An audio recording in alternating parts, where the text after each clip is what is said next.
Hi friends, నేను మీ Rajeshwari. Welcome back to our channel. Friends, మీరు కూడా ఒకసారి చెప్పండి జై శ్రీరామ్, జై జై శ్రీరామ్. ఫ్రెండ్స్, ఈరోజు వీడియోలో మన తిరుపతిలో ఉన్న తిరుపతి ఉపాధ్యాయ నగర్లో ఉన్న శ్రీ సీతారామాంజనేయ స్వామి వారి గుడి ఏ విధంగా అలంకరించారో మీకు ఈ వీడియోలో చూపిస్తున్నానండి. మీకు ఆల్రెడీ చెప్పాను కదా, ఉగాది నుంచి శ్రీరామనవమి దాకా జరిగే ఉత్సవాలు అన్నిటినీ మీకు చూపిస్తానని. ఇప్పుడైతే ఇక ఈ రాములవారి గుడి మనకి ఏ విధంగా తీర్చిదిద్దబడిందో చూడండి. ఇదైతే ఊడకర్రలండి, ఊరేగింపుకి తీసుకెళ్లే కర్రలు. అవి ఊడకర్రలతోనే తయారు చేస్తారంటే చాలా బరువుగా ఉన్నాయి. అది వాహనానికి ఉపయోగించిన కర్రలండి. శ్రీరామనవమి సాయంత్రం రోజు ఊరేగింపుకి ఉపయోగిస్తారు ఆంజనేయ స్వామి వాహనము. భక్తులు వచ్చేదానికి ఎటువంటి రద్దీ లేకుండా, తోపు లేకుండా క్యూ లైన్ కూడా ఏర్పాటు చేశారు. ఇక్కడ మన గుడి లోపలికి వెళ్దాము. మీరు కూడా ఒకసారి వచ్చేయండి. ఎంత బాగా ఉందో చూడండి ఫ్రెండ్స్. అలంకరణ బయట నుంచి చూపిస్తున్నాను, ఒకసారి అంతా చూసేయండి ఫ్రెండ్స్. ఇది ధ్వజస్తంభం అండి. ఈ ధ్వజస్తంభం దగ్గర బయట కూడా ఎంత చక్కగా అలంకరించారో. మనకి తిరుమలలో స్వామివారి గుడి ఎంత అందంగా అలంకరిస్తారో మీ అందరికీ తెలుసండి. అదేవిధంగా ఇక్కడ కూడా మన శ్రీ సీతారామాంజనేయ స్వామి వారి టెంపుల్ని కూడా చాలా చాలా బాగా అలంకరించారు. మీరు ఒకసారి చూస్తే మీకే తెలుస్తుందండి ఇది తిరుమలనా తిరుపతి అని. అంత చక్కగా ఉంది. ఇక్కడ స్వామివారు ఉన్నారు చూడండి. ఆయన కళ్యాణం జరిపిస్తారు. ఈయన వచ్చి శ్రీనివాస మంగాపురంలో శ్రీనివాస కళ్యాణం ప్రతిరోజు జరుగుతుంది కదా, ఉదయం 11 గంటలకు కళ్యాణం జరుగుతుందండి. ఆ కళ్యాణం జరిపించే స్వామివారే మనకి ఇక్కడ సీతారామాంజనేయ స్వామివారు గుడికి వచ్చి సీతారాముల వారి కళ్యాణం జరిపించారు. చూడండి ఫ్రెండ్స్, బయట చూసేసారు కదా, లోపలికి వెళ్తున్నాం. చూడండి, కర్టన్ వేసేసాము. స్వామివారు కనిపించట్లేదు మీకు, సీతారాముల వారు బయట.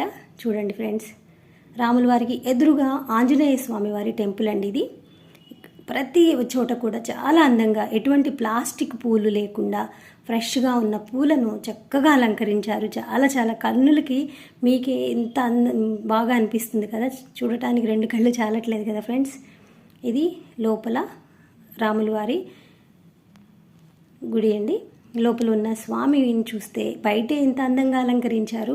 రాములు వారిని, సీతమ్మ తల్లిని ఇంకెంత అలంకరించారో అని అనిపిస్తుంది కదా. అవునండి, అసలు కళ్ళల్లో నీళ్ళు అట్లా తిరిగిపోయినాయి. ఎంత అందంగా అలంకరించారో స్వామివారిని చూస్తుంటే. పెళ్లి కొడుకే అక్కడికి వచ్చి నిలబడినట్టు అనిపించారు రాముల వారు.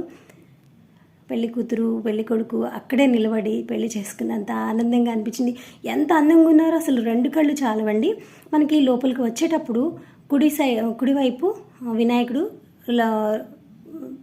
ఎడమ వైపు సుబ్రహ్మణ్య స్వామి ఉన్నారు. గుడికి బయట వచ్చేటప్పుడు రాముల వారి గుడికి ఎదురుగా ఆంజనేయ స్వామి వారు ఉన్నారు. ఈ గుడికి పైన చూడండి, ఒకవైపు సుబ్రహ్మణ్య స్వామి, వెనక సైడు వినాయకుడు, ఇటు సైడు అయ్యప్ప. ఈ గుడికి మధ్యలో అట్లా కట్టారు. అందంగా అనిపిస్తుంది. అసలు గుడికి మీరు ఎప్పుడూ రాకపోతే ఒకసారి రండి ఫ్రెండ్స్. తిరుపతికి వచ్చేవాళ్ళు చాలా అందంగా ఉంటుంది, చాలా ప్రశాంతంగా ఉంటుంది, కొంచెం బాగా విశాలంగా కూడా ఉంటుందండి ఈ గుడి. చూసారు కదా, అన్ని వైపులా లోపల సైడ్ గుడి. ఇక ఆంజనేయ స్వామి వారికి ఎదురుగా ఉన్న ఆంజనేయ స్వామి వారి గుడిని కూడా ఎంత ఎదురుగా ఇట్లా ఉంటుందండి. ఈ ఆంజనేయ స్వామి వారు కూడా మన తిరుమలలో ఉన్న బేడి ఆంజనేయ స్వామి వారి అంత హైట్లో ఉంటారు. అక్కడ చూసినట్లే అనిపిస్తుందండి. ఇక్కడ ఆంజనేయ స్వామి వారిని చూసినప్పుడు కూడా. చూశారు కదా ఎంత అందంగా, ఎంత చక్కగా తీర్చిదిద్దబడిందో గుడి. ఇదిగోండి, శ్రీ సీతారామాంజనేయ స్వామి వారి ఆలయము, ఉపాధ్యాయ నగర్ 11th క్రాసు అని చెప్పి రామాలయం వీధి అని ఉంటుంది. ఆ బోర్డులో ఈ ఉగాది నుంచి ఈయన వచ్చి శ్రీనివాసరెడ్డి గారండి, ధర్మకర్త. చక్కగా ప్రతి ఒక్కరు కూడా మన గుడి అని చెప్పి ఉపాధ్యాయ నగర్లో ఉన్న వాళ్ళందరూ ఇక్కడ సేవ చేస్తూ ఉంటారండి రాముల వారి దగ్గర. ఇదిగోండి, భక్తులు వచ్చే వాళ్ళకి ఎటువంటి ఆటంకం లేకుండా క్యూ లైన్ అయితే ఏర్పాటు చేశారు. ఎండకి కాళ్ళకి వేడి తగలకుండా అన్ని దగ్గర మనకి ఇట్లా కార్పెట్స్ ఏర్పాటు చేశారు. వచ్చిన భక్తులు కళ్యాణం చూసేదానికి వచ్చిన భక్తులు కూడా చక్కగా కుర్చీలను ఏర్పాటు చేశారు. 2000 మందికి కుర్చీలు ఏర్పాటు చేశారండి. ఇక అయితే మేము ఊహించినంత మంది భక్తులైతే వచ్చేసారు. 12,000 దాకా వచ్చేసారు ఫ్రెండ్స్. చూడండి, ఇది మిథులా కళ్యాణ మండపం అండి. కళ్యాణ మండపం కూడా ఇప్పుడే అంతా డెకరేట్ చేస్తున్నారు. సాటర్డే నైటే చేసేసారు. ఇక్కడ కూడా అలంకరణ చాలా బాగుందండి. తమలపాకులతో బ్యాక్గ్రౌండ్ అంతా ఇదిగోండి రియల్ తమలపాకులే. ఎక్కడ కూడా ప్లాస్టిక్ అనేది యూజ్ చేయకుండా చక్కగా ఏర్పాటు చేశారండి. ఇదిగోండి బంతిపూలు, చామంతులు, ఇంకా ఇవి కొబ్బరి చెట్లకి కొబ్బరికాయలకి మొదట వస్తాయి కదా పువ్వుల్లాగా, వాటితో డెకరేట్ చేశారు కొబ్బరి పువ్వులతో. ఇంకా ఇక్కడ మెయిన్ డెకరేషన్ ఏంటంటే ఇదిగోండి తాటి ఆకులతో కొబ్బరి ఆకులతో ఆర్చ్ అనేది చక్కగా ఏర్పాటు చేశారు. భలే బాగా అనిపించింది. ఫ్రెండ్స్, మీ అందరికీ ఇక్కడ ఉన్న అలంకరణ ఎలా అనిపించింది, ఇక్కడున్న ఏర్పాట్లు ఎలా ఉన్నాయి అనేది నాతో కామెంట్ చేయండి. ఫ్రెండ్స్, మీరు ఎవరైనా మన ఛానల్ ఫస్ట్ టైం చూస్తున్నట్లయితే సబ్స్క్రైబ్ చేసుకోవడం మర్చిపోద్దండి. సబ్స్క్రైబ్ చేసి పక్కనే ఉన్న బెల్ని కూడా యాక్టివేట్ చేసుకున్నాను అంటే నేను చేసే లేటెస్ట్ వీడియోస్ అన్నీ మిస్ అవ్వకుండా చూడొచ్చు. చూడండి ఫ్రెండ్స్, ఎన్ని కుర్చీలు ఉన్నాయో. ఇక్కడ కూర్చున్న వాళ్ళకి ఈ ఎండకి చెమటలు పట్టకుండా ఇక్కడ చూడండి కూలర్లు కూడా అన్ని వైపులా ఏర్పాటు చేశారు. వచ్చిన భక్తులకు ఎటువంటి ఇబ్బందులు లేకుండా అన్ని సౌకర్యాలను ఏర్పాటు చేశారు.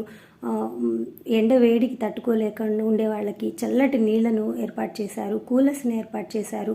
ఈ కళ్యాణం అయిన తర్వాత అన్నప్రసాదం కూడా ఉందండి. కళ్యాణం చూసుకొని భక్తులు అన్నప్రసాదం స్వీకరించారు. మేమైతే ఒక 5-6 వేల మంది వస్తారేమో అనుకున్నాం లాస్ట్ ఇయర్ లాగే, కానీ ఊహించినంత విధంగా వచ్చేసారు. ఒక్కసారి